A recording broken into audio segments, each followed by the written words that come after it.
Hi guys, welcome back to my YouTube channel that is Swapna's tutorial. So ನೀವೇ ನನ್ನ ಚಾನಲ್ಗೆ subscribe ಆಗಿಲ್ಲ ಅಂದರೆ ಪ್ಲೀಸ್ ಸಬ್ಸ್ಕ್ರೈಬ್ ಆಗಿ, ವೀಡಿಯೋಸ್ನ ಲೈಕ್ ಮಾಡಿ, ಶೇರ್ ಮಾಡಿ, ಹಾಗೆ ಕಮೆಂಟ್ ಮಾಡಿ.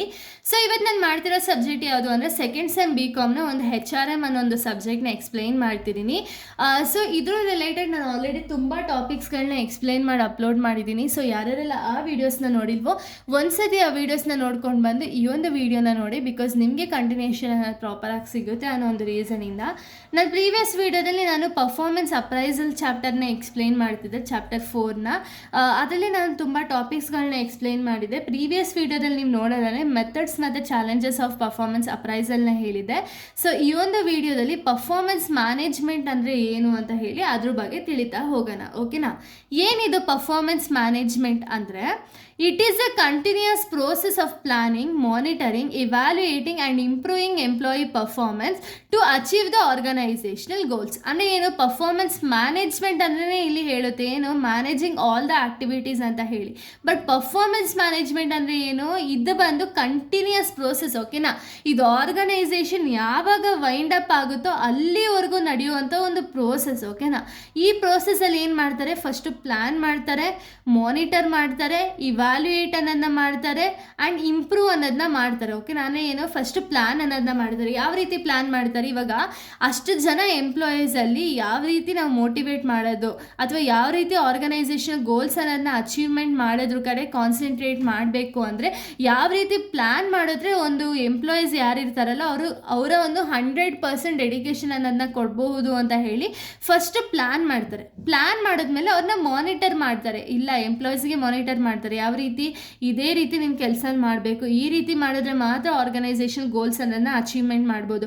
ಸೊ ಇದರಿಂದ ಏನಾಗುತ್ತೆ, ಅವರ ಒಂದು ಸ್ಯಾಲ್ರಿ ಆಗಿರ್ಬೋದು ಅಥವಾ ಬೋನಸ್ ಸಿಗೋದಾಗಿರ್ಬೋದು, ಇದೆಲ್ಲ ಆಗುತ್ತೆ ಅಂತ ಹೇಳಿಬಿಟ್ಟು ಅವ್ರನ್ನ ಮಾನಿಟರ್ ಮಾಡ್ತಾರೆ, ಈ ರೀತಿ ಮಾಡಬೇಕು ಅಂತ ಹೇಳಿ. ಅದಾದಮೇಲೆ ಇವ್ಯಾಲ್ಯೂಯೇಟ್ ಅನ್ನೋದನ್ನ ಮಾಡ್ತಾರೆ. ಅಂದರೆ ಅವ್ರು ಮಾಡಿರೋ ಪರ್ಫಾರ್ಮೆನ್ಸ್ ಏನಿದೆಯಲ್ಲ ಅದನ್ನ ಇವ್ಯಾಲ್ಯೂಯೇಟ್ ಮಾಡ್ತಾರೆ, ಕರೆಕ್ಟಾಗಿ ಮಾಡ್ತಿದ್ದಾರಾ ಇಲ್ವಾ ಅಂತ ಹೇಳಿ ಇವ್ಯಾಲ್ಯೂಯೇಟ್ ಮಾಡ್ತಾರೆ. ಇವ್ಯಾಲ್ಯೂಯೇಟ್ ಮಾಡಿದ್ಮೇಲೆ ಇಂಪ್ರೂವ್ ಅನ್ನೋದನ್ನ ಮಾಡ್ತಾರೆ. ಅಂದರೆ ಎಂಪ್ಲಾಯಿ ಪರ್ಫಾರ್ಮೆನ್ಸ್ನ ಇಂಪ್ರೂವ್ ಮಾಡೋದಕ್ಕೆ ಏನೇನೆಲ್ಲ ಮೆಷರ್ಸ್ ಬೇಕೋ ಎಲ್ಲ ಮೆಷರ್ಸ್ನ ತಗೊಳ್ತಾರೆ. ಓಕೆನಾ? ಏನಕ್ಕೆ ಇದನ್ನೆಲ್ಲ ಯಾಕೆ ಮಾಡ್ತಾರೆ ಅಂದರೆ ಆರ್ಗನೈಸೇಷನ್ ಗೋಲ್ಸ್ನ ಅಚೀವ್ ಮಾಡೋದಕ್ಕೆ. ಓಕೆನಾ? ಇದನ್ನೇ ನಾವು ಪರ್ಫಾರ್ಮೆನ್ಸ್ ಮ್ಯಾನೇಜ್ಮೆಂಟ್ ಅಂತೀವಿ.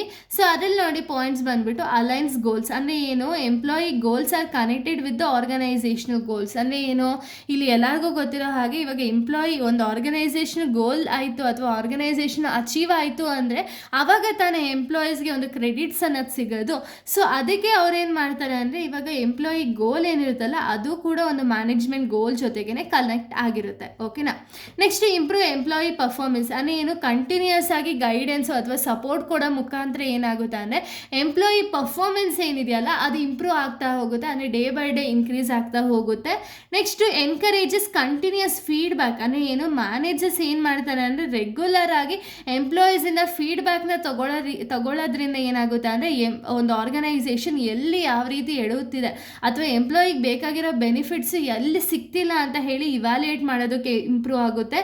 Next enhance employee development. ಅಂದರೆ ಏನು, ಇಲ್ಲೇನಾಗುತ್ತೆ ಪರ್ಫಾರ್ಮೆನ್ಸ್ ಮ್ಯಾನೇಜ್ಮೆಂಟಿಂದ ಏನಾಗುತ್ತೆ ಅಂದರೆ skills knowledge of an employee ಏನಾಗುತ್ತೆ ಅಂದರೆ ಇಂಪ್ರೂವ್ ಆಗ್ತಾ ಹೋಗುತ್ತೆ. ಓಕೆನಾ?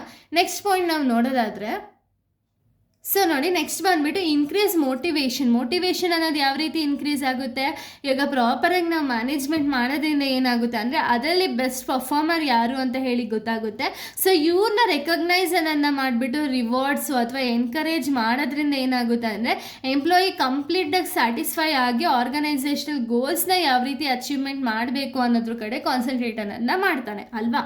Next support HR decision. ಅಂದರೆ ಏನು, performance information helps the management decision. ಅಂದರೆ ಏನು, ಮ್ಯಾನೇಜ್ಮೆಂಟ್ ಡಿಸಿಷನ್ನ ಹೆಲ್ಪ್ ಮಾಡುತ್ತೆ, ಮ್ಯಾನೇಜ್ಮೆಂಟ್ಗೆ ಯಾವ ರೀತಿ ಡಿಸಿಷನ್ಸ್ನ ತಗೋಬೋದು ಅಂತ ಹೇಳಿಬಿಟ್ಟು ಒಂದು ಇನ್ಫಾರ್ಮೇಷನ್ ಅನ್ನೋದು ಸಿಗುತ್ತೆ. ಓಕೆನಾ? Next reduces conflicts. ಅಂದರೆ ಏನು, ಈಗ ಪ್ರಾಪರಾಗಿ ಎಲ್ಲ ಡೀಟೇಲ್ಸ್ನೂ ಹೇಳೋದ್ರಿಂದ ಅಥವಾ ಪ್ರಾಪರಾಗಿ ಏನು ಎಕ್ಸ್ಪೆಕ್ಟೇಷನ್ ಇತ್ತೋ ಅದೆಲ್ಲ ಕೊಡೋದ್ರಿಂದ ಏನಾಗುತ್ತೆ ಅಂದರೆ ಮಿಸ್ಅಂಡರ್ಸ್ಟ್ಯಾಂಡಿಂಗ್ ಅನ್ನೋದು ಕಡಿಮೆ ಆಗುತ್ತೆ ಅಥವಾ ಜಗಳ ಆಗಿರ್ಬೋದು, ಕಾನ್ಫ್ಲಿಕ್ಟ್ಸ್ ಆಗಿರ್ಬೋದು, ಇದೆಲ್ಲ ಡಿಕ್ರೀಸ್ ಆಗ್ತಾ ಹೋಗುತ್ತೆ. ಓಕೆನಾ? ಸೊ ಇಲ್ಲಿಗೆ ಒಂದು ಟಾಪಿಕ್ ಅನ್ನೋದು ಕವರ್ ಆಗುತ್ತೆ. ನೆಕ್ಸ್ಟ್ ವೀಡಿಯೋದಲ್ಲಿ ನಾನು ಬೇರೆ ಒಂದು ಟಾಪಿಕ್ನ ಎಕ್ಸ್ಪ್ಲೈನ್ ಮಾಡ್ತೀನಿ. So thank you guys, thanks for watching.